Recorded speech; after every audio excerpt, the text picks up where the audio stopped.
Now going to go per Mr. Rosenthal's request to item number 24. Followed by that will be actually Ms. Hahn's item number 11. Mr. Rosenthal. Thank you, Madam President. Good morning, colleagues. Good morning, folks here for all the democracy at its best. Thank you all for being here.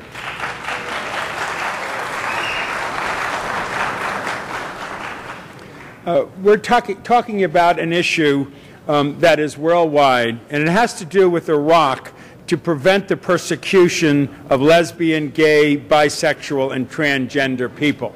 As we in the United States of America talk about gay marriage, we know that Maine, Vermont, Connecticut, Massachusetts, and Iowa have already done it. And we care about our basic civil rights and human rights. But while we're standing here in this great country, right now, in Iraq, where we have over 130,000 American troops there, we are seeing gay people rounded up and killed. As I'm standing here, our people are being murdered, and our government needs to focus on it, and our media especially needs to get into it and understand the issue. I have a couple of gentlemen who are coming up to the mic, and could you please come on up? Are these individuals who did fill out cards, Mr. Are they, We'll make sure that they do if they hadn't. That's okay. I just want to make sure we wouldn't call them. We do have public comment cards as well. Yeah, so. and the public comment cards, could we ask the folks to come on up who are going to do public comment? And anybody else in the community here? There are 3 public comment cards that have been put forward here. Philip Minton, Tanner Effinger, Dahlia Furlieb, and then Miriam Foglarian Van Nuys. Yes. And just hold the time because we're going to make a special presentation on this. And what I would like to do right now is introduce Hussein Al-Azeha, who's a representative of the International Gay and Lesbian Human Rights Commission, to give us a brief presentation. The International Gay and Lesbian Human Rights Organization is a leading international organization dedicated to human rights advocacy on behalf of people who have experienced discrimination or abuse on the basis of their actual or perceived sexual orientation, gender identity, or expression. Their motto is human rights for everyone, everywhere. Now, if we could, Madam President, I'd like to suspend the rules to allow him to make his presentation. Yeah, I'm not sure you need to suspend the rules, but please come and sit down here. This will be part of the presentation on this item.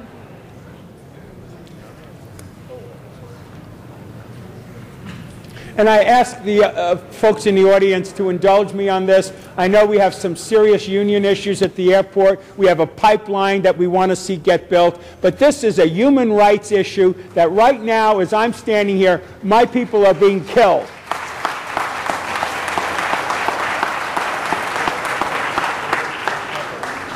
Thank you, Madam President. Thank you, Councilman. My name is Hussein Al-Azeha. I'm from the International Gay and Lesbian Human Rights Commission. I am here today to talk about the plight of the Iraqi people. For the reason for which I'm here, in the past few months, there have been hundreds of cases of murder, torture, of people who were perceived to be gay, not necessarily being gay, but were seen gay by people on the street, by vigilantes. And today I'm here to read a letter from one of them who emailed me yesterday from Baghdad. His name is Ahmad. I'm using this name because I can't reveal his true identity. Let me read to you what he wrote to me. And as I'm talking, there is a presentation on the screen with some of the quotes from the media, from the people who actually committed the crimes. So please pay attention to also the background as I'm reading this. I am a 25-year-old graduate student from Baghdad, and my name is Ahmed. I want to thank you very much for caring about me and my problem. Finally, after desperate years of hopelessness, I found a group of people that understand and care about me. My problem is that I'm gay, and as a gay man, I can't live a normal life in Iraq. My life is in danger. I live in continuous fear of people finding out that I'm gay. I can't express my deepest emotions. I can't love. I can't tell those who I care about that I love them. It is like being tortured from inside. In the past few months, I have heard of many cases of violence against gay men, including killing, torture, and public humiliation of us. The religious vigilantes known as Maghawir have kidnapped many men suspected of being gay. No one knows anything about the fate of those abducted. The Maghaber's most popular method of torture for homosexuals is putting silicone glue on the anus of the gay men to shut down their digestive system and then force them to take laxative drug to make them suffer. Every time I walk on the street, I wonder what may happen to me today. To protect myself, I have to lie to everyone and pretend that I am a straight person. It is really hard to be a 24/7 liar out of the fear of death. I keep asking myself if this is going to be my life. I have no one to turn to, not even other gay men or my family members. Recently, I have been blackmailed by men I had sex with in the past. They told me either I have to have sex with them again or they will out me to my family, neighbors, and even classmates. I have to choose between public humiliation and prostitution. But I decided that I can't have sex with people I don't love. So I decided to transfer to another college in northern Iraq. My family doesn't know about my homosexuality.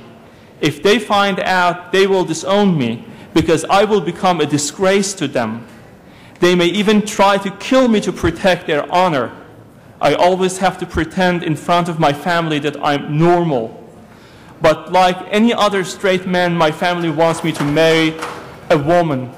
I try to avoid that conversation as much as I can, but there is a lot of pressure on me to get married. I'm not happy with myself. I'm not proud of who I am. A while back, I went to a psychologist to see if he can treat me. I told him about my problem. He told me that homosexuality has no treatment in Iraq and only experienced doctors in developed countries can give me therapy. The news made me so depressed that I started thinking of committing suicide. I feel even without vigilantes killing me, I am already dead from inside. I just want to know what wrong I have done. Do I have a choice to be gay? Do I want to humiliate myself? Do I want to live in constant fear and anxiety? Do I want my family and friends to hate and abandon me if they discover my truth? Do I want myself to be killed on the hands of uneducated people for something I didn't choose? I don't want to make it long for you, but I want to let you know that I have already suffered too much and I don't have the power to go through more pain and suffering. And finally, I want to thank you for your support and help. My regards and best wishes to all of you. Thank you. This is a letter from the Iraqi person that I talked to yesterday. And as you can imagine, there are hundreds of people like him right now in Iraq, and many of them are being tortured and killed every day. Along with me is our board member, Ali Bulur. Ali has been working on refugee issues for a number of years, and he lives here in Los Angeles. I would like to pass the microphone to Ali to make a few comments about his experience with this issue. Thanks. Thank you, Madam President, members of the Council, Councilman Rosendahl. I appreciate this opportunity. My name is Ali Bulur.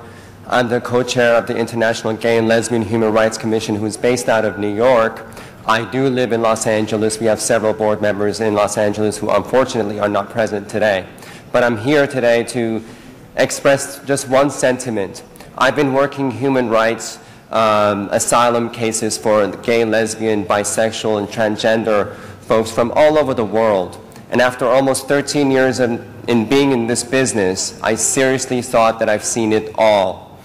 When I saw what's happening in Iraq to the Iraqi gays, just one word came to my mind, one phrase. It's just unconscionable. How can we, as the civilized West, as the civilized world, sit by idly and not do something? I urge the Council to take action, and again, I appreciate this opportunity. Thank you very much.